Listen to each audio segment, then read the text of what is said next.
यहाँ से स्टार्ट करेंगे। नेक्स्ट है इसका यूपीएससी का जो टेस्ट पेपर है, यहाँ पर ये फुल लेंथ पेपर भी चला था, ठीक है। फुल लेंथ हम लोग ने यहाँ पर 3 देखा था इससे पहले। अब यहाँ से आज देखेंगे टेस्ट नंबर 4 इसका, राइट। टोटल हम लोग यहाँ से 5 नंबर तक इसके टेस्ट पूरे कवर करेंगे, जो कि एक टेस्ट अभी बचा हुआ है, और राइट। और अभी आप लोग फॉरम का जो कर रहे थे, फॉरम का भी करीब हम लोग यहाँ पर 3 पेपर कर चुके हैं, और जो दृष्टि ऐसे उसका भी हम लोग यहाँ पर 5 पेपर कल हम लोग ने किया था, 5वां पेपर वो आप देख सकते हो, ठीक है। विजन ऐसे करीब 7 से 8 पेपर हो गए, और अपना यूकेटी चैनल था उसके भी हम लोग ने 4 पेपर कवर किए थे फुल लेंथ पेपर के। सबसे पहले हम लोगों ने अपना जो फुल लेंथ पेपर था वही लेके आए थे यूकेटी का अपना, ठीक है। तो वो भी कवर कर सकते हो। काफ़ी अच्छे क्वेश्चन वहाँ पे मैंने फ्रेम किए थे, एक एक जो योजना और ईयर बुक को मिला करके क्वेश्चन निकाले थे उसके, ठीक है। ईयर बुक तो नहीं आई थी, लेकिन यहाँ पर जो उसके वेबसाइट से जाकर के वहाँ से क्वेश्चन लिए गए थे। तो यहाँ से हम लोग स्टार्ट करते हैं, टेस्ट नंबर 4 को देखते हैं, और पार्ट 1 यहाँ से पार्ट 1 करने का मतलब 50 क्वेश्चन यहाँ से पार्ट 1 और 50 क्वेश्चन पार्ट 2 में कवर करेंगे। यहाँ से आते हैं क्वेश्चन नंबर 1 से यहाँ से करते हैं, देखते हैं इसमें देखते हैं। पहला क्वेश्चन यहाँ से बोला है,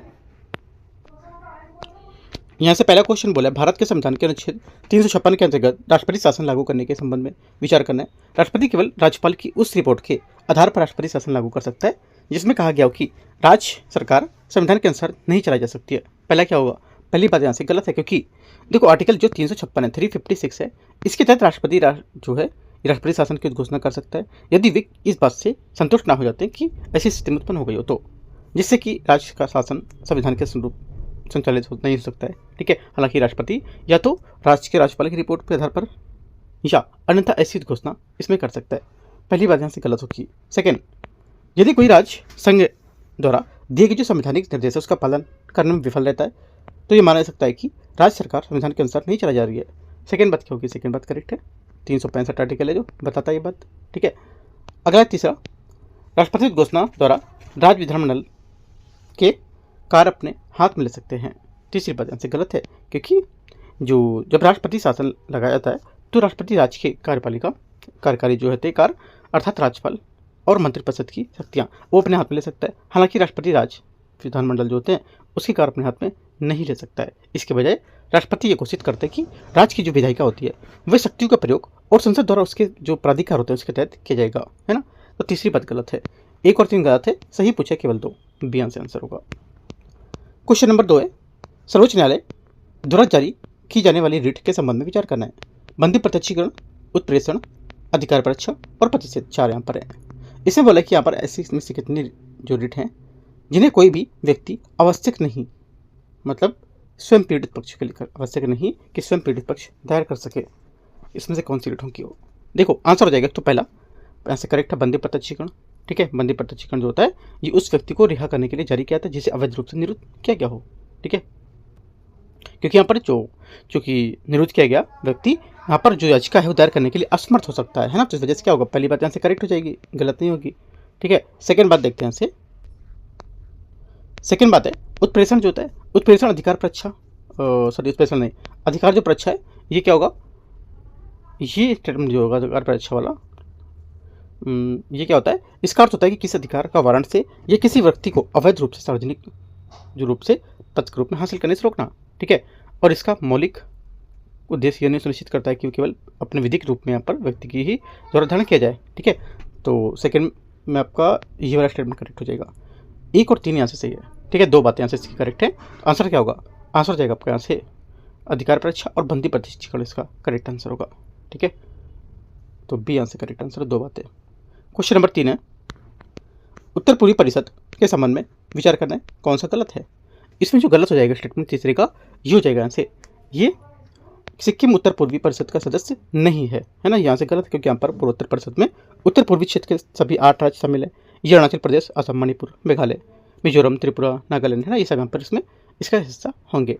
तो बी यहाँ से क्या होगा, तीसरे का आंसर हो जाएगा यहाँ से।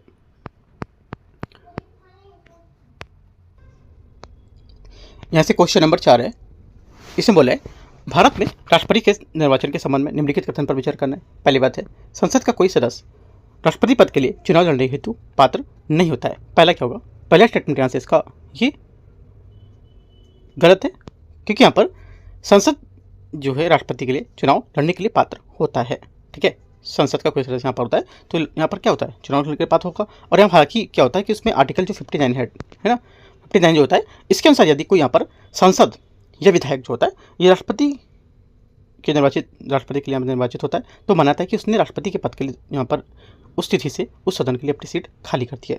ठीक है, तो पहला गलत हो जाएगा। सेकेंड बात है, जिन संघ राज क्षेत्र में विधानमंडल नहीं होती है वे राष्ट्रपति के निर्वाचन में भाग नहीं लेते हैं। सेकेंड बात यहाँ से करेक्ट है। ठीक है, तीसरा, संविधान राष्ट्रपति के निर्वाचन में समग्र रूप से राज्यों के संघ और मध्य उसकी समानता सुनिश्चित करने का प्रयास करता है। तीसरी बात क्या होगी? तीसरी बात करेक्ट है क्योंकि आर्टिकल 54 ठीक है और 55 दो हैं जो आर्टिकल, ठीक है, ये दोनों आर्टिकल जो है उनके दोनों प्रकार के यहाँ पर समतुलता देते हैं और यहाँ पर प्रायोरिटी देते हैं, सुनिश्चित करते हैं कि यहाँ पर एक विशिष्ट जो विधि है ये निर्धारित कर सही है कि यहाँ पर जो समानता सुनिश्चित करने का प्रयास करेगी। ठीक है, समग्र रूप से। तो 2 और 3 इसका करेक्ट होगा। आंसर क्या होगा? सही पूछा है तो ए करेक्ट है। क्वेश्चन नंबर 5 है, भारत में बजटीय जो प्रावधान उसके बारे में विचार करना है, अनुदान प्रकार और यहाँ पर कब से प्रदान किया जाता है वो। ठीक है, देखो कब प्रदान किया जाता है। पहली बात यहाँ पर बोला है कि अनुपूरक बजट होता है जब कोई नई सेवा की आवश्यकता उत्पन्न हो जाओ और बजट विचारित नहीं होता है तब, तो ये गलत होता है क्योंकि यहाँ पर अनुपूरक जो अनुदान होता है ये तब पेश किया जाता है जब किसी विशेष सेवा जैसे कि जो पहले ही बजट में शामिल हो चुकी हो। ठीक है, मतलब कि बजट में विचारित ना ही हो, मतलब पहले विचार आपने नहीं किया ऐसा, तो गलत हो जाएगा क्योंकि जब बजट की प्रक्रिया के पहले ही हो चुका हो, राइट, और उसे व्यय के उस व्यय उस संसद के वर्ष के हिसाब से अधिकृत राशि को अधिक हो जाना। ठीक है, तो ये बात गलत हो जाएगी। सेकेंड है, वोट ऑफ क्रेडिट क्या होता है? देखो वोट ऑफ क्रेडिट जो होता है ये हिंदी में बोलते हैं इसको, ये इंग्लिश वर्ड है vote of credit, Hindi word इसका होता है प्रत्यानुदान। ठीक है, प्रत्यानुदान ये भारत में संसाधनों पर किसी अप्रत्याशित मांग को पूरा करने के लिए दिया जाता है, राइट, और ये बताया सकता है कि इसे प्राय लोकसभा जो कार्यपालिका उसको दिया जाने वाला एक खाली चेक के रूप में बताते हैं। ठीक है, तो पहली बात क्या होगी? गलत है। दूसरी बात यहाँ से करेक्ट है। तीसरा, अतिरिक्त अनुदान क्या होता है? जब किसी विशेष सेवा के लिए संसद को स्वीकृत राशि उस वर्ष के लिए अपर्याप्त हो जाती है। तीसरी बात क्या है? तीसरी बात यहाँ से गलत है क्योंकि अतिरिक्त अनुदान जो होता है तब मांगा जाता है जब चालू वित्त वर्ष के दौरान उस वर्ष के बजट में परिकल्पित न की गई किसी सेवा की नई सेवा जो होती है उसमें अतिरिक्त व्यय की आवश्यकता होती है। तो आंसर क्या होगा? तीसरा गलत है और पहला गलत है। बी यहाँ से करेक्ट आंसर होगा। क्वेश्चन नंबर 6, निम्नलिखित पर संसदीय समिति के बारे में विचार करना है। अनुसूचित जातियों और अनुसूचित जनजातियों के कल्याण के संबंधित समिति, ठीक है, सरकारी उपक्रम समिति, विभागों से संबंधित स्थायी समिति और प्राक्कलन समिति, इनमें से कौन से यहाँ पर जो है ये कोई मंत्री संघीय मंत्री सदस्य बनने के लिए अपात्र होता है, पात्र नहीं होता है इसमें। ठीक है, संघीय मंत्री बनने के लिए। आंसर हो जाएगा छठे का करेक्ट आंसर यहाँ से ये हो जाएगा। इसका सभी चारों इसके आंसर होंगे, है ना, सभी चारों क्या होंगे इसके आंसर होंगे क्योंकि अनुसूचित जाति और अनुसूचित जनजाति के लिए कल्याण बोर्ड समिति, ठीक है, विभागीय समिति, राइट, और सार्वजनिक उपक्रम की समिति और प्राक्कलन समिति, ये सभी यहाँ से इसके जो होंगे क्या होंगे, ये इसके कोई मंत्री संघीय मंत्री बनने के लिए यहाँ पर पात्र नहीं होते हैं। ठीक है, आंसर क्या होगा? छठे का डी यहाँ से करेक्ट आंसर हो जाएगा, राइट। आगे आते हैं क्योंकि यहाँ पर जो समिति का सदस्य बनने के लिए मंत्री अपात्र नहीं होता है, मतलब पात्र नहीं होता है, अपात्र होता है, तो चारों बातें आप लिखोगे। ठीक है, आगे क्वेश्चन नंबर 7 है, राष्ट्रीय सुरक्षा अधिनियम NSA के बारे में विचार करना है। 1980 के संबंध में निरोध के आधारों पर सूचना निरोध किए गए व्यक्ति को देनी आवश्यक होती है। पहला 7वें का पहला स्टेटमेंट यहाँ से क्या होगा? ये करेक्ट है। इस अधिनियम के तहत निरोध की अधिकतम अवधि सामान्यतः 12 वर्ष होती है, 12 माह होती है, 12 वर्ष नहीं 12 माह। ठीक है, तो सेकंड बात क्या होगी? करेक्ट है क्योंकि यहाँ पर इसकी समानता अवधि 12 माह से अधिक नहीं हो सकती, हालांकि सरकार इसे पहले भी रद्द कर सकती है। ठीक है, जरूरी नहीं कि 12 माह के तक ही बीच में रद्द करे, राइट। तीसरी बात है, इस अधिनियम के तहत निरुद्ध किए गए व्यक्ति को वकील के माध्यम से अपना पक्ष रखने का संवैधानिक अधिकार प्राप्त होता है। तीसरी बात गलत है क्योंकि अधिनियम कहता है कि निरुद्ध किए गए व्यक्ति को सरकार के पास अभ्युदन, ठीक है, अभ्युदन जो होता है उसको करने का अधिकार होता है और उच्च न्यायालय के निर्देशक को एक सलाहकार बोर्ड का 3 सप्ताह के भीतर मामले की समीक्षा करनी होती है। यदि उसे पर्याप्त कारण नहीं मिलता है तो निरुद्ध व्यक्ति को रिहा करना होता है। ठीक है, आंसर क्या होगा? 1 2 सिर्फ इसका करेक्ट है, ए। क्वेश्चन नंबर 8 है, भारतीय अर्थव्यवस्था के संबंध में विचार करना है। परिस्थिति 1, परिस्थिति 2, विदेशी मुद्रा बाजार में भारतीय रुपए का लगातार अवमूल्यन होना, ठीक है, और पूंजी प्रवाह में निरंतर वृद्धि, जिससे क्या होता है घरेलू बैंकिंग प्रणाली और विशेष तरलता उत्पन्न हो जाती है। 2 बातें, तो बोले कि इस आधार पर कौन सा कथन इसमें सही होगा? पहली बात है, देखो 8वें का जो यहाँ पे सही होगा, पहली बात यहाँ से गलत होगी क्योंकि परिस्थिति 1 में भारतीय रिजर्व बैंक द्वारा नीतिगत रेपो दर को कम करने की संभावना होती है। पहली बात यहाँ से गलत है, ठीक है, क्योंकि भारतीय रुपए के निरंतर मूल्यह्रास की दशा में RBI द्वारा मौद्रिक नीति को सख्त करने या मुद्रा को सहारा देने के लिए विदेशी मुद्रा बाजारों में हस्तक्षेप करने की अधिक संभावना होती है। ठीक है, पहली बात गलत है। सेकंड बोला है कि परिस्थिति सेकंड में RBI द्वारा सरकारी प्रतिभूतियों की खुली बाजार बिक्री करने की संभावना होती है। सेकंड बात करेक्ट है क्योंकि पूंजी अंतर प्रवाह में निरंतर वृद्धि बैंकिंग प्रणाली में अतिरिक्त तरलता पैदा करती है। इस तरलता को सोखने के लिए आरबीआई द्वारा सरकारी प्रतिभूतियों को खुले बाजार में विक्रय करने की संभावना होती है, जिससे प्रणाली में पैसा वापस खींच लिया जाता है। ठीक है, ओनली 2 करेक्ट है। आंसर क्या होगा? बी बात इसके यहाँ से सही हो जाएगी, केवल 2। क्वेश्चन नंबर आ गया 9 नंबर। भारतीय रिजर्व बैंक आरबीआई के आर्थिक पूंजी ढांचे के संबंध में विचार करना है। यह ढांचा आरबीआई से भारत सरकार को आरसीए हस्तांतरण को सक्षम बनाता है। 9वीं का पहला स्टेटमेंट यहाँ से क्या होगा? करेक्ट है। सेकंड, आर्थिक पूंजी ढांचे के अंतर्गत आरबीआई को आकस्मिक जोखिम बफर बनाए रखना आवश्यक होगा। सेकंड बात क्या होगी? सेकंड बात भी करेक्ट है, क्योंकि आकस्मिक जोखिम बफर द्वारा मौद्रिक जो संभावित मौद्रिक जो वित्तीय क्रेडिट होते हैं और परिचालन जोखिम को कवर करने के लिए बनाए रखा गया एक जोखिम प्रोविजन कोष होता है। ठीक है, तो यहाँ पर क्या होगा? पहला और दूसरा दोनों बातें इसकी करेक्ट है कि जो आरबीआई जो है ये आर्थिक पूंजी पर इनमें से जो आर्थिक पूंजी ढांचे को लेकर के ये सही बात बताती है। ठीक है, आरबीआई के आर्थिक पूंजी के ढांचे के बारे में दोनों बातें करेक्ट है। क्वेश्चन नंबर 10 है, निम्नलिखित पर विचार करना है। कथन 1, कथन 2। उच्च आयात पर शुल्क जो होता है ये घरेलू अर्थव्यवस्था में मुद्रास्फीति संबंधी दबाव का कारण बन सकता है। पहला क्या होगा? 10वीं का पहला स्टेटमेंट यहाँ से करेक्ट हो जाएगा। सेकंड, प्रशुल्क जो होता है ये विदेशी निर्यातक द्वारा भुगतान किया जाने वाला एक प्रत्यक्ष कर होगा। 10वीं का क्या होगा? 10वीं का दूसरा स्टेटमेंट यहाँ से ये गलत है। ठीक है, क्योंकि प्रशुल्क आयात पर लगने वाला कार्य होता है, ऐसा शुल्क निर्यातकों द्वारा भुगतान नहीं किया जाता है। ये सीधे गंतव्य देश के आयातकों और वितरकों को प्रभावित करेगा। ठीक है, जो फिर से उससे लागत को आपूर्ति श्रृंखला के माध्यम से अंतिम उपभोक्ता तक पहुंचाते हैं। ठीक है, आंसर क्या होगा? ओनली 1 करेक्ट है, सी। क्वेश्चन 11 है, नगद प्रबंधन बिल जो होता है उसके बारे में विचार करना है। नगद प्रबंधन बिल पूंजी बाजार के साधन है। पहला क्या होगा? 11वीं का पहला स्टेटमेंट यहाँ से गलत है। ठीक है, क्योंकि जो सीएमबी है, सीएमबी शॉर्ट फॉर्म बोलेंगे, जो प्रबंधन बिल है, इसमें मुद्रा बाजार के उपकरण और पूंजी बाजार के नहीं होते हैं। क्या होता है? ये मुद्रा बाजार का उपकरण है, पूंजी बाजार का नहीं है। यहाँ की बात क्या कर रहा था? यहाँ पर पूंजी बाजार के साधन बोल रहा था, तो ये बात गलत हो जाएगी। दूसरी बात है, इन्हें अंकित मूल्य पर जारी किया जाता है, जो इन पर एक निश्चित ब्याज दर होती है जो परिपक्वता दर पर होती है। सेकंड बात गलत है, क्योंकि ट्रेजरी बिल होते हैं, जो टी बिल्स होते हैं, ये सीएमबी की तरह ब्याज पर कोई निश्चित दर या कूपन नहीं होती है। इसके बजाय वे अंकित मूल्य पर छूट जारी किए जाते हैं और परिपक्वता पर अंकित मूल्य पर भुनाए जाते हैं, और रियायती निर्गम मूल्य और अंकित मूल्य के बीच इनका जो अंतर निवेशक होता है उसके प्रतिफल ब्याज मिलता है। तो सेकंड भी गलत होगी। थोड़ा सा कठिन क्वेश्चन है ये। ठीक है, सेकंड बात ये बार गलत हो जाएगी। तीसरी बात है, इसकी परिपक्वता अवधि 91 दिनों से कम होती है। तीसरी बात क्या होगी? तीसरी बात यहाँ से गलत है, गलत नहीं है, सही है। ठीक है, क्यों? क्योंकि यहाँ पर 91 दिनों से कम होती है, क्योंकि यहाँ पर माना ट्रेजरी बिल अलग अलग 91, 182 और 364 डेज तक होती है। ठीक है, तो ये तो स्टेटमेंट करेक्ट है, सही कर लोगे, लेकिन ये 2 स्टेटमेंट आपको यहाँ से मिस्टेक करोगे करने में। एक थोड़ा सा यहाँ पर की पॉइंट गलत था, और यहाँ पे इन्हें बोला कि अंकित मूल्य में जारी किया था, और ये एक निश्चित ब्याज दर होती है, एक परिपक्वता होती है, तो ये बात गलत हो जाएगी इसकी। कोई यहाँ पर निश्चित यहाँ पर ब्याज दर नहीं होती है इसकी, ये बात इस वजह से गलत थी। लिख लेना, इंपॉर्टेंट पॉइंट है। क्वेश्चन नंबर यहाँ पे कौन सा सही है? तीसरा सही है ना, सी यहाँ से आंसर होगा। क्वेश्चन 12 है, आपदा प्रबंधन में आपदा बॉन्ड की प्राथमिक भूमिका निम्नलिखित में से कौन सी है? देखो, आपदा जो बॉन्ड होते हैं उसमें प्राथमिक भूमिका होती है, कौन सी? ये होती है कि जो आपदा होती है उससे संबंधित वित्तीय जोखिम को बीमाकर्ताओं या सरकारों से पूंजी बाजार के निवेशक को हस्तांतरित करना। ठीक है, 12वें का सी यहाँ से सही आंसर होगा, क्योंकि यहाँ पर जो कैस्ट्रोस्ट्रोफी बॉन्ड होता है, कैस्ट्रोस्ट्रोफी जो बॉन्ड होता है, ये जारी करता समानता एक बीमा कंपनी द्वारा इसको विशिष्ट तबाही जैसे भूकंप या महामारी जैसे जोखिम को लेकर के निवेश इसको बताते हैं, है ना। और ये क्या होता है, ये कैसे काम करता है? ये निवेशक बॉन्ड खरीदते हैं और तब तक कोई यहाँ पर आपदा नहीं आती जब तक उसमें उच्च ब्याज दर या कूपन नहीं प्राप्त करते हैं। ठीक है, और निवेशक द्वारा भुगतान किया जाने वाला जो मूलधन होता है वो सुरक्षित खाते में रखा जाता है। ठीक है, यदि आपदा आती है तो जारीकर्ता को आपदा लागतों का भुगतान करने के लिए मूलधन रखने की अनुमति होती है, और निवेशक जो अपना पैसा खो देते हैं। यदि बॉन्ड की अवधि के दौरान कोई आपदा नहीं आती है तो निवेशक उनके मूलधन को ब्याज वापस मिल जाएगा। ठीक है, तो इसी काम पर काम करेगा। 12वें का आंसर इस तरह से सी करेक्ट है। क्वेश्चन नंबर 13 है, निम्नलिखित पर विचार करना है। कथन 1, कथन 2।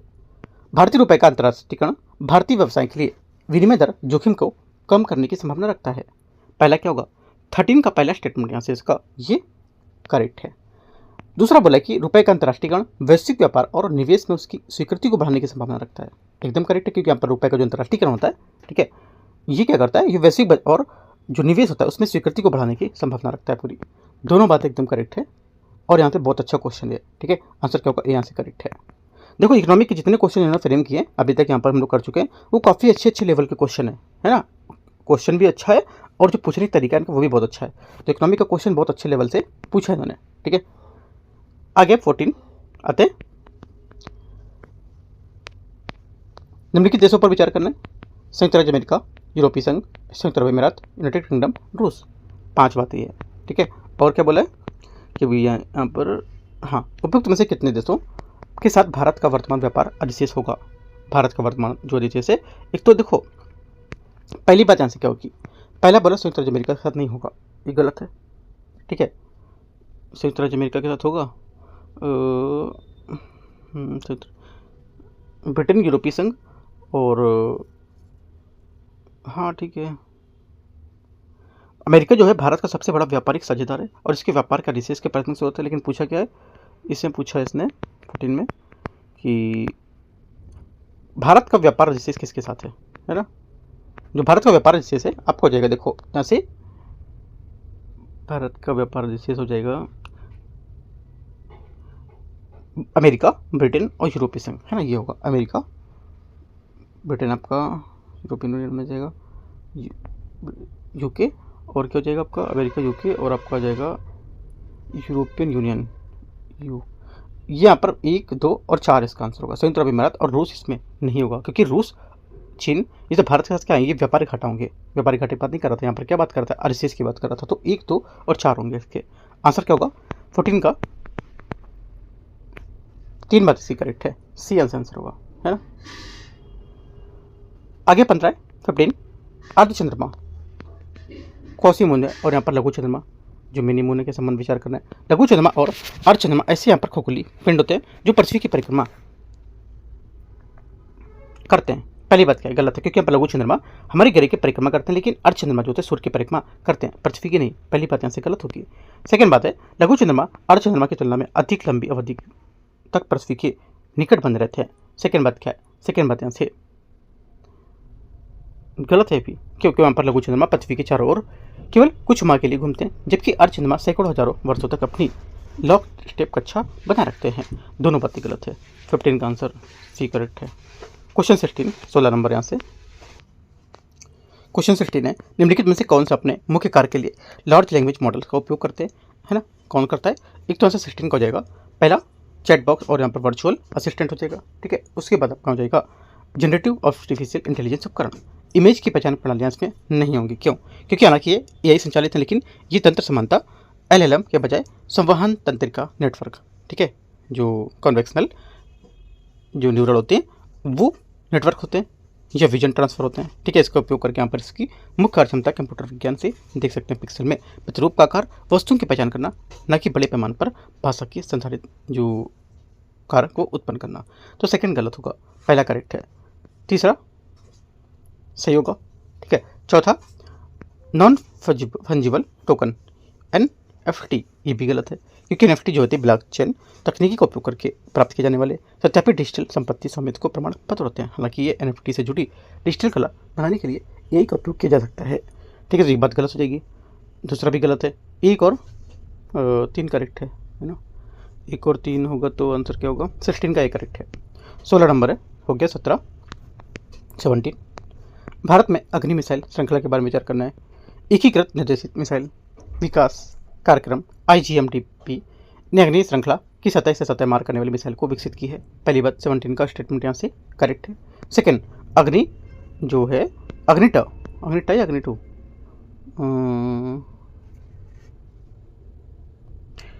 देख लेते हैं। अग्नि यहाँ पर जो मिसाइल है ये multiple independently targetable re entry vehicle तकनीकी के रूप में युक्त होती है। सेकंड बात क्या करेक्ट है, क्योंकि अग्नि 5 मध्यवर्ती दूरी की बैलिस्टिक मिसाइल है और ये जो मल्टीपल इंडिपेंडेंटली और जो टारगेटेबल होती है और री एंट्री व्हीकल जो होती है MIRV उसकी तकनीकी से सुसज्जित होती है। आपसे क्वेश्चन पूछ सकता है सिंपल से UPSC, इनमें से कौन सा MIRV तकनीकी से जुड़ी मिसाइल है।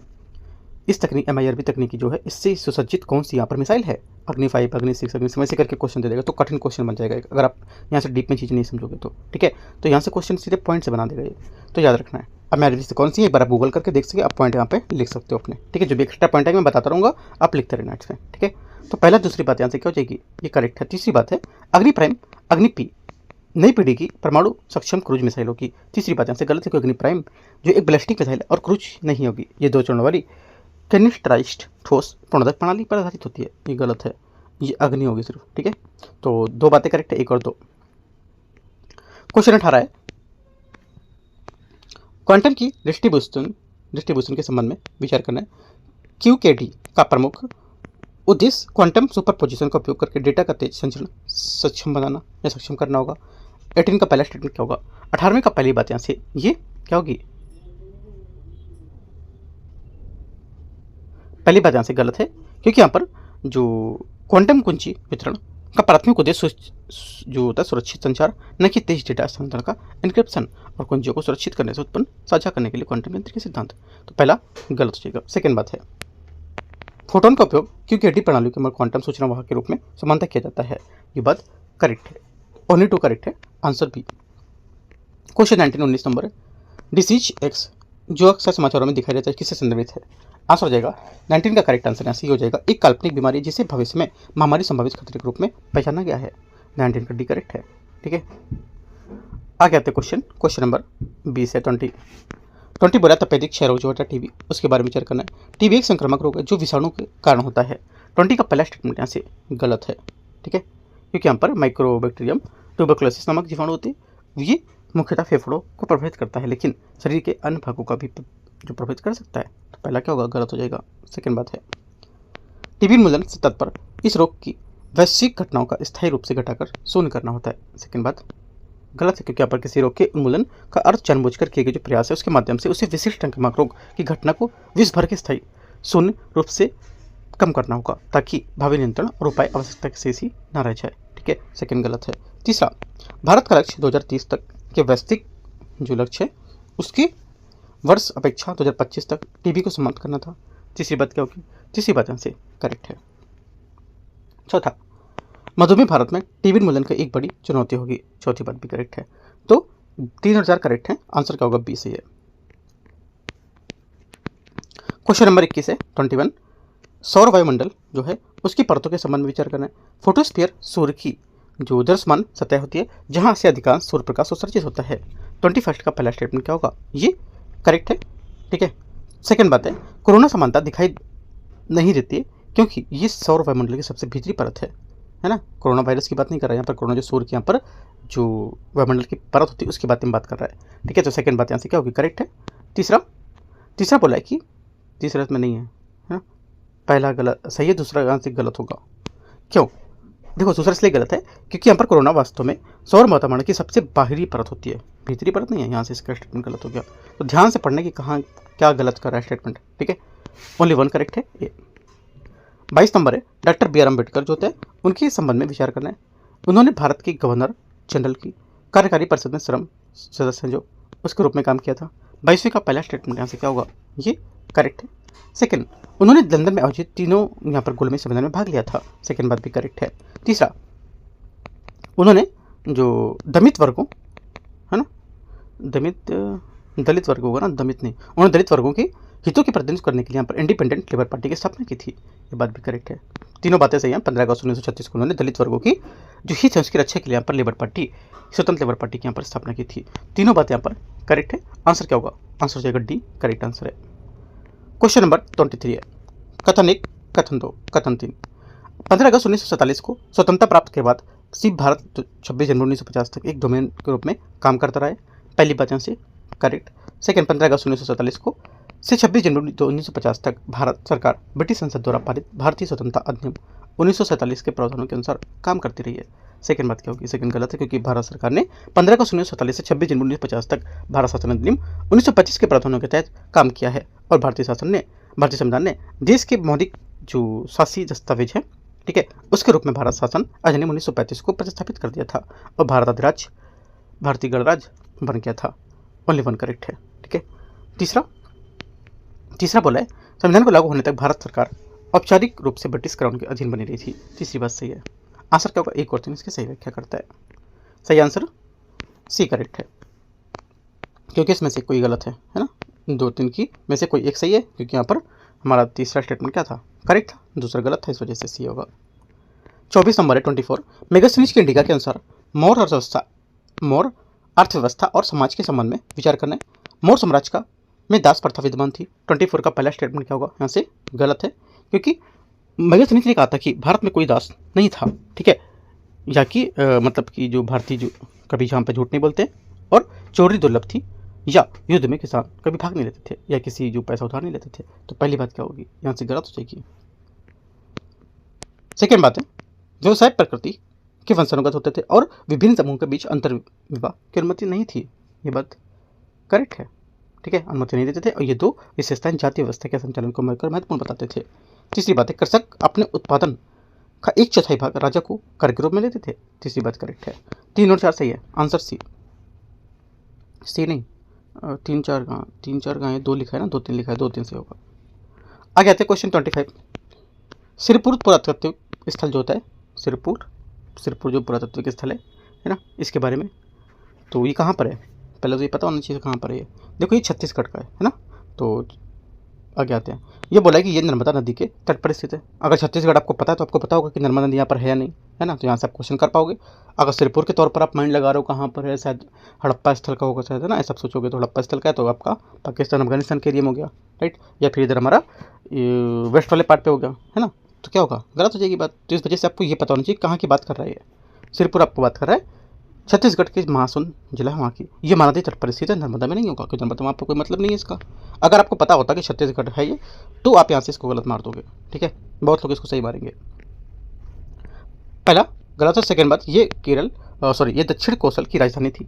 सेकेंड बात करेक्ट है, क्योंकि छत्तीसगढ़ में सिरपुर पांडुवंशी और सोमवंशी दोनों शासकों के अधीन दक्षिण कौशल की राजधानी थी।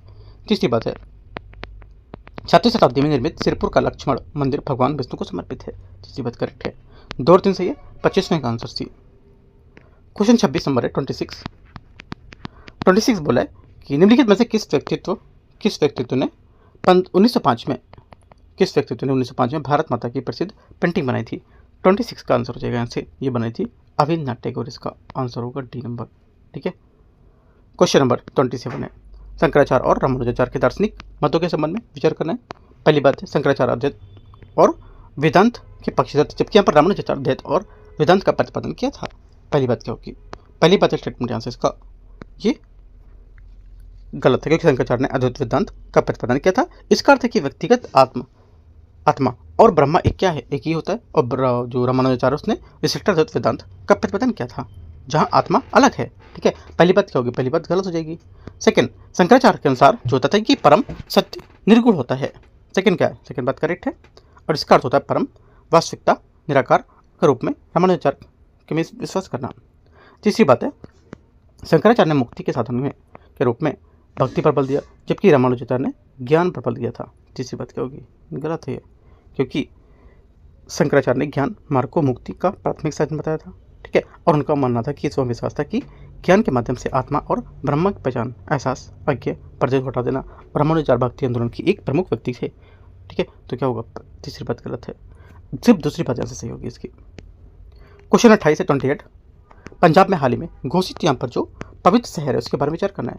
श्री गोविंद सिंह जो है उन्होंने अमृतसर में गुरु ग्रंथ साहिब का संस्करण तैयार किया था। 28 का पहला गलत है, क्योंकि तलवंडी में साबू तख्त दमदमा साहिब जो है उसमें महत्वपूर्ण बताया था, और यहाँ पर इसमें गुरु गोविंद सिंह ने वहाँ कई यहाँ पर महीने बिताए भी थे, और गुरु ग्रंथ साहिब का संस्करण में तैयार किया था, और इसे सिखों का शाश्वत गुरु माना है। पहला गलत है। गुरु गोविंद सिंह द्वारा तलवंडी में साबू खालसा स्थापना की गई थी। मैंने आपको बताया कि जो आनंदपुर साहिब में तख्त केसगढ़ साहिब में सिख इतिहास का एक पवित्र स्थल है, जहाँ गुरु गोविंद सिंह ने 1699 में खालसा की शुरुआत की थी। ये बात गलत हो जाएगी, ठीक है। कहाँ पर, ये केसगढ़ साहिब सिख इतिहास में एक पवित्र स्थल होगा, ठीक है, तो गलत हो जाएगा इसका, साबू में। दोनों बातें गलत है, आंसर सी गलत पूछा है। क्वेश्चन नंबर 29 से 29, इंडोर वायु जो गुणवत्ता है उसके बारे में विचार करना है। निर्माण गतिविधियों को उत्पन्न धूल और खाना पकाने वाले उत्सर्जन इंडोर प्रदूषण के शामिल हो सकते हैं। 29 का पहला स्टेटमेंट यहाँ से क्या होगा, ये करेक्ट है। सेकेंड, खतरनाक इंडोर प्रदूषक बेंजीन भारत के वायु गुणवत्ता सूचकांक के अंतर्गत शामिल होता है। सेकेंड बात यहाँ से गलत है, क्योंकि बेंजीन सबसे खतरनाक इंडोर प्रदूषक है और ये सुगंधित कीटनाशकों द्वारा उत्पन्न होता है। हालांकि बेंजीन को वायु गुणवत्ता सूचकांक द्वारा निगरानी के लिए जनरल प्रदूषक शामिल नहीं करते हैं इसमें। तीसरा है, घर के अंदर पृथक न किए गए जैविक अपशिष्ट को क्षय मीथेन से निर्मुक्त करना होता है। तीसरी बात करेक्ट है। आंसर क्या होगा? 1 और 3 यहाँ से इसकी सही बात है, तो सी यहाँ से 29 का करेक्ट आंसर हो जाएगा। क्वेश्चन नंबर 30 है, समाचारों में यहाँ पर शब्द रहा था और यहाँ पर विवरण इसका क्या होगा। पहली बात है 30 का, ये बोल रहा है कि पहली बात यहाँ पर कार्बन निषेचन जो होता है ना, कार्बन निषेचन होता है, ये पौधे प्रकाश संश्लेषण के लिए सौर प्रकाश वायुमंडल में कार्बन डाइऑक्साइड और ऑक्सीजन व कार्बोहाइड्रेट उत्पादित करने के लिए जल का उपयोग करते हैं और इनका उपयोग पौधे ऊर्जा और विकास के लिए करते हैं। पहली बात क्या होगी? पहली बात करेक्ट है। सेकेंड, कार्बन खनिजीकरण क्या होता है? जो कार्बन खनिजीकरण है ना, ये जो कार्बन में जो मिनरल्स होता है, इसमें यहाँ पर उसको लेकर के ये वायु में CO2 को हटाने या उसमें कैसाइट, ठीक है, या मैग्नेसाइट जैसे जो कार्बोनेट खनिज है उसके रूप में संग्रहित करने के लिए एक उभरता हुआ दृष्टिकोण होता है और ये बहुमुखी और थर्मोडायनेमिक रूप से अनुकूल प्रक्रिया होती है और इसे उन्नत गुणों वाले उत्पाद को संश्लेषित करने के लिए CO2 की जो उपयोग करने के लिए प्रयुक्त कर सकते हैं। सेकंड गलत हो जाएगा, मतलब सेकंड हाँ ठीक है गलत है। तीसरा, कार्बनिक कृषि या कार्बन कृषि जो होता है, ये कार्बन कृषि ऐसी कृषि पद्धति का उपयोग वायु में कार्बन के अवशोषण को बढ़ाएगी। दो बात सही है, 1 और 3। सेकंड बात यहाँ से गलत है, ठीक है। आगे आते हैं क्वेश्चन नंबर 30 का सी। क्वेश्चन नंबर 31 है, मॉस जो है मोसेस के संबंध में विचार करना है। ये संवहनी पादप को ऊर्जा की संवहनी पादप होते हैं जो अपनी मृदा की ऊपरी सतह से जुड़े होते हैं। पहली बात यहाँ से क्या होगी? गलत है, क्योंकि यहाँ पर मॉस जो होता है एक गैर संवहनी पादप होता है, गलत है। सेकेंड,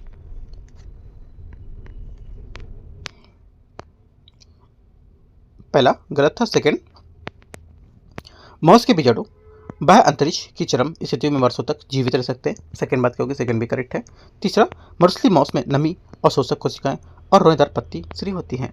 तीसरी बात भी करेक्ट है। चौथा, ये कार्बन प्रच्छादन में महत्वपूर्ण भूमिका निभाते हैं। चौथी बात करेक्ट है। 2, 3, 4 सही है, सी यहाँ से आंसर होगा। 3 बातें। क्वेश्चन 32 से 32, ये परागण के लिए यौन छल, ठीक है, की विधि का उपयोग करता है। इसके फूल एक यहाँ पर पंखुड़ी आकार के रंग चिन्हों को मादा मधुमक्खी की नकल करती है, जिससे यहाँ पर नर मधुमक्खी छद्म संयोग के लिए आकर्षित होता है। इस दौरान मधुमक्खी परागण से लग जाते हैं और वह दूसरे फूलों तक पहुंचाकर परागण को सुनिश्चित करते हैं। ये व्यवहार जो निम्नलिखित में से किस पादप की प्रजाति की प्रसिद्धि पर बात कर रहे हैं? आंसर हो जाएगा 32 का। ये बात कर रहे हैं भूमध्य सागरी जो आर्किड है, इसकी यहाँ पर क्या ये बात कर रहे हैं 32 में, ठीक है। ये यहाँ से क्या होगा? इसका सही आंसर होगा। 33 है, अंतर्राष्ट्रीय समुद्र तल प्राधिकरण के संबंध में निम्नलिखित पर विचार करना है। यह संयुक्त राष्ट्र के अंतर्गत एक विशेषीकृत एजेंसी होगी। 33 का पहला स्टेटमेंट यहाँ से क्या होगा? ये गलत है। सेकेंड बात है, 1982 में संयुक्त राष्ट्र समुद्री कानून अभिसमय के सभी पक्षकार राज्य स्वतः ही ISA के सदस्य बन जाते हैं। सेकेंड करेक्ट है। तीसरा बोला इसका अधिदेश राष्ट्रीय क्षेत्राधिकार से बाहर स्थित क्षेत्रों के सतही जल और समुद्र दोनों तल पर लागू होते हैं। तीसरी बात क्या होगी? यहाँ से गलत है। क्यों? क्योंकि यहाँ पर अंतर्राष्ट्रीय समुद्री क्षेत्र जो ISA के क्षेत्राधिकार में और जो समुद्र तल को महासागर तल और उसके उपमर्दा क्षेत्र के रूप में परिभाषित करते हैं, जो राष्ट्रीय क्षेत्राधिकार की सीमाओं से परे होते हैं। ये क्षेत्र इसके संसाधन, मानवता की साझा विरासत, ये विश्व के महासागरों के कुल क्षेत्रफल का लगभग 54% आता है। यहाँ पर इसका देश केवल समुद्र तल तक विस्तारित है, ना कि सतही जल तक, ठीक है। तीसरा गलत है। चौथा, इसने अभी तक किसी भी वाणिज्यिक गहरे समुद्री खनन परिचालन उसके प्राधिकृत इसमें नहीं किया है। चौथी बात करेक्ट है। आंसर क्या होगा? 1, 2, 4 सही है। क्या होगा आंसर? 1, 2, 4 मतलब 1 तो आपका गलत था, 2 और 4 से करेक्ट होगा, है ना। सी बात सही है, 2, 4 करेक्ट है, सी। क्वेश्चन नंबर 34 है, 34 नंबर क्वेश्चन। हिमालय ब्लैक जो बियर है उसके बारे में विचार करना है। ये उच्च ऊंचाई वाले हिमालय क्षेत्र में विस्तरित होते हैं। पहला क्या होगा? 34 का पहला स्टेटमेंट यहाँ से करेक्ट है। सेकंड, ध्रुवी भालुओं के विपरीत वे शीत निद्रा में नहीं जाते हैं। सेकंड बात गलत है, क्योंकि ये सियाही काले भालू शीत निष्क्रियता करते हैं और कई अन्य भालू प्रजातियों की तरह वे कड़ाके की ठंड महीनों के दौरान जब भोजन की कमी होती है तो सुव्यवस्था में चले जाते हैं। हालांकि ध्रुवी भालुओं की तुलना में उनकी शीत निष्क्रियता कम गहरी और कम अवधि होती है। पहला सही, दूसरा गलत है। तीसरा, यह प्रजाति मुख्यतः रात्रिचर और एकाकी होती है। तीसरी बात क्या होगी? करेक्ट है। आंसर 1 और 3 सही है, 34 का भी करेक्ट है। 35 नंबर है, संरक्षित रिजर्व के संबंध में विचार करना है। इन्हें वन्यजीव संरक्षण अधिनियम 1972 के अंतर्गत संरक्षित क्षेत्रों के रूप में वर्गीकृत किया गया है। 35 का पहला स्टेटमेंट यहाँ से क्या होगा? करेक्ट है। सेकंड, इन्हें राज्य सरकार द्वारा घोषित किया जाता है। सेकेंड बात क्या होगी करेक्ट है। तीसरा, भारत का सबसे बड़ा संरक्षण रिजर्व तिसाराप चू हिमाचल प्रदेश में स्थित है। तीनों बातें करेक्ट है। आंसर क्या होगा 35 का डी करेक्ट है। 36 नंबर है, बांधों और उन पर जो नदी है उसके बारे में कहाँ पर स्थित है वो बताना है आपको, बांध और नदियाँ। पहला 36 में ये बोल रहा है कि भाखड़ा जो बांध है ये ब्यास नदी पर, पहली बात गलत हो जाएगी क्योंकि भाखड़ा बांध हिमाचल प्रदेश पर बिलासपुर जिले के सतलुज नदी पर स्थित होगा, गलत है। पोंग बांध सतलुज से गलत है क्योंकि पोंग बांध हिमाचल प्रदेश के कांगड़ा जिले में ब्यास नदी पर स्थित है, दोनों गलत है। रणजीत सागर बांध रावी नदी पर, यह बात से करेक्ट है। आंसर केवल एक बात सही है, बी करेक्ट आंसर हो जाएगा। क्वेश्चन नंबर 37, हाल ही में चर्चा मेरा जो है पद पीली रेखा येलो लाइन के बारे में किस रूप से सर्वोत्तम से वर्णन करता है, इसको बताना है। देखो जो येलो लाइन है ये पीली रेखा एक विभाजक है जो गाजा पट्टी के इजराइल के कब्जे वाले हिस्से को शेष क्षेत्र के रूप में अलग करती है और पीली रेखा का पालन करने पर इजराइल गाजा के आधे से अधिक हिस्से पर नियंत्रण जारी रखता है और जिससे क्या होता है अधिकांश कृषि भूमि में मिस्र के साथ सीमा प्रागमन शामिल होती है। 37 का सी। 38 नंबर है, 38 नंबर क्वेश्चन, भारत सरकार की उल्लास योजना के बारे में विचार करना है। ये 15 वर्ष के और उससे अधिक आयु के गैर साक्षर व्यक्तियों की रक्षित करती है। 38 का पहला स्टेटमेंट यहाँ से करेक्ट है। किसी राज्य को तब तक पूर्ण साक्षर माना जाता है जब तक वह 100% साक्षरता दर प्राप्त कर लेता है। सेकेंड बात गलत है क्योंकि किसी शिक्षा मंत्रालय द्वारा किसी राज्य के शासित प्रदेश में 95% साक्षरता प्राप्त करने को पूर्ण साक्षर होने के बराबर माना जाता है। ठीक है, सेकेंड बात गलत हो जाएगी। लद्दाख भारत की पहली प्रशासनिक इकाई थी जिससे पूर्ण साक्षर घोषित किया गया था। तीसरी बात करेक्ट है। आंसर क्या होगा, एक और 3 सही है, बी। क्वेश्चन नंबर 39, 39 नंबर है, निम्नलिखित पर विचार करना है कौन सा भारत और रूस के बीच हस्ताक्षरित सैन्य सहयोग समझौता होंगे। आंसर हो जाएगा 39 का करेक्ट आंसर। एक तो reciprocal exchange of logistic support, पहली बात यहाँ से करेक्ट हो जाएगी। सेकेंड बात है कम्युनिकेशंस कैपेबिलिटी जो होता है एंड सिक्योरिटी जो होता है कोमकासा एग्रीमेंट। सेकेंड बात यहाँ से गलत है, क्यों? देखो सेकेंड बात इसलिए गलत है क्योंकि ये विशेष समझौते भारत और संयुक्त राज्य अमेरिका के बीच हस्ताक्षरित समझौते हैं। कोमकासा एनक्रिप्टेड संचार उपकरणों को आदान प्रदान करता है, अनुमति देता है, और बेका जो होता है ये भूस्थानीय डेटा को स्थिर रूप में साझा करने के लिए काम करता है। दोनों बातें गलत हो जाएंगी यहाँ से। आंसर इसका सिर्फ एक करेक्ट है, पहला। क्वेश्चन 40 है, जनगणना 2027 में स्वतंत्रता के बाद पहली बार निम्नलिखित में से कौन सी विशेषताएं शामिल की जा रही हैं इसमें। काफ़ी इंपॉर्टेंट है इस बार की जनगणना भी, है ना। पहला बोला है कि डेटा संग्रहण के लिए मोबाइल एप्लीकेशन का उपयोग किया जा रहा है, एकदम सही बात है। ऑनलाइन स्वगणना का प्रावधान भी इसमें दिया गया है। सेल्फ यहाँ पर आप इसमें क्या कर सकते हो, गणना कर सकते हो इसमें, है ना, इन्यूमरेशन कर सकते हो। पहली बात क्या है सही, दूसरी बात भी सही है। तीसरा, घरों में जीपीएस टैगिंग हो जाएगी, ये भी बात सही है। ठीक है, यहाँ पर जियो टैगिंग मतलब क्या होता है कि 2011 में मानचित्रों का उपयोग किया गया था, जबकि 2027 की जनगणना में कवरेज में अंतराल को रोकने के लिए घरों की जीपीएस टैगिंग और जियो फेंसिंग की शुरुआत करेगी, करेक्ट है। चौथा, सभी व्यक्तियों के लिए जाति जनगणना भी होगी, ये बात भी करेक्ट है ना। आंसर क्या होगा, आंसर हो जाएगा यहाँ से इसका चारों बातें सही है। 41 नंबर क्वेश्चन है, इसमें मतलब भारत के जो विभिन्न सैन्य अभियान है उसके संबंध में विचार करना है, अभियान और यहाँ पर विवरण। ऑपरेशन मेघदूत 41, ऑपरेशन मेघदूत है ये आपका कहाँ हो जाएगा, ये आपका सियाचिन हिमनद पर नियंत्रण सुनिश्चित करना। ऑपरेशन विजय आपका पुर्तगाली शासन के गोवा पर मुक्ति। ऑपरेशन पोलो आपको हो जाएगा हैदराबाद रियासत का विलय हुआ था, है ना। और उसके बाद ऑपरेशन जो कैक्टस है, कैक्टस आपको हो जाएगा 1988 में मालदीव वाला, है ना। आंसर हो जाएगा 41 का डी करेक्ट है। 42 42 नंबर क्वेश्चन है, निम्नलिखित में से कथनों पर विचार करना है। उष्णकटिबंधीय मरुस्थल स्वतः समानता व्यापारिक पवन पेटी के भीतर महाद्वीपों की पूर्वी तटों पर स्थित होते हैं। 42 का पहला स्टेटमेंट यहाँ से गलत है क्योंकि उष्णकटिबंधीय मरुस्थल समानता उपोष्णकटिबंधीय उच्चदाब पेटी के भीतर महाद्वीपों के पश्चिमी तट पर स्थित होते हैं। उदाहरण के लिए सहारा, अटाकामा, है ना, ये सब आप देख सकते हो। पहला गलत है। सेकंड है, ठंडी महासागरीय धाराएं पश्चिम महाद्वीपीय तटों की शुष्कता में योगदान करती है, ये बात करेक्ट है। तीसरा, उपोष्णकटिबंधीय उच्च दाब या उच्च दबाव पेटियों में समानता वर्ष पर वर्षा प्राप्त होती है, भारी वर्षा होती है वर्ष पर। तीसरी बात गलत है क्योंकि उपोष्णकटिबंधीय उच्च दबाव पेटियां अवरोही पवन की क्षेत्र होती हैं जो बादल के निर्माण में उसको रोकती हैं और शुष्क परिस्थिति में उसकी ओर ले जाएंगे, यहाँ वर्ष भर भारी वर्षा नहीं होती है। ओनली 2 करेक्ट है, 42 का बी।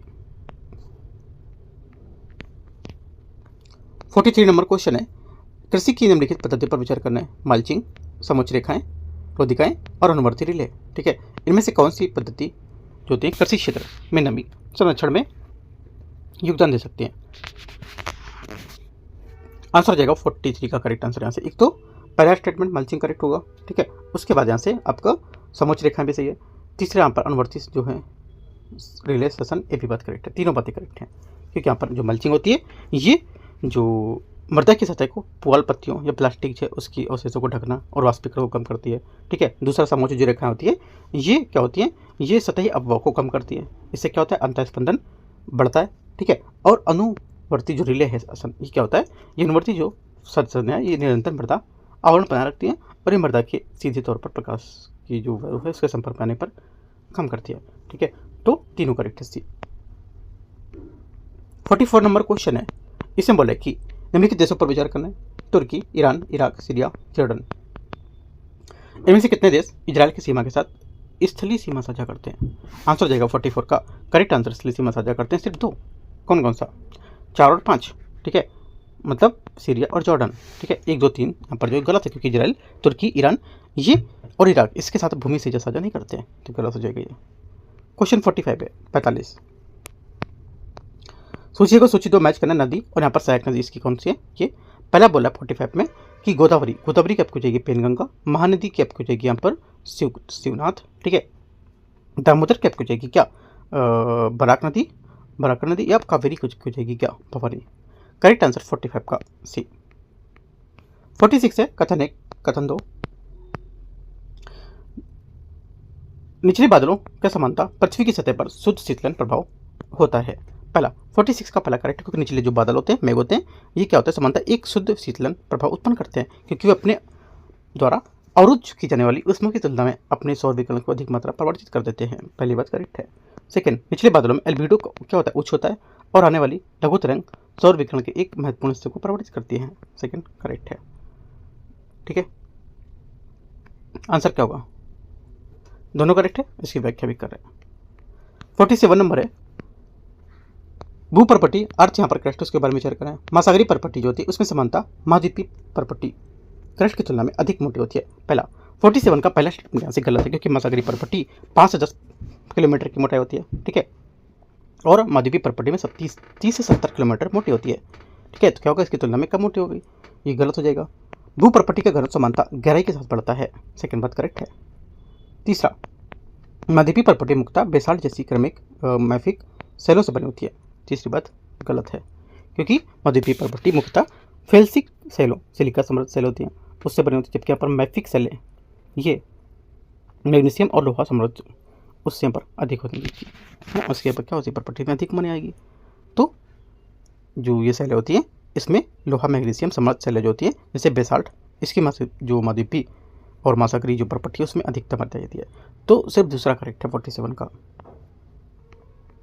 48 नंबर है नीचे दिए गए भी कथन है कारणार।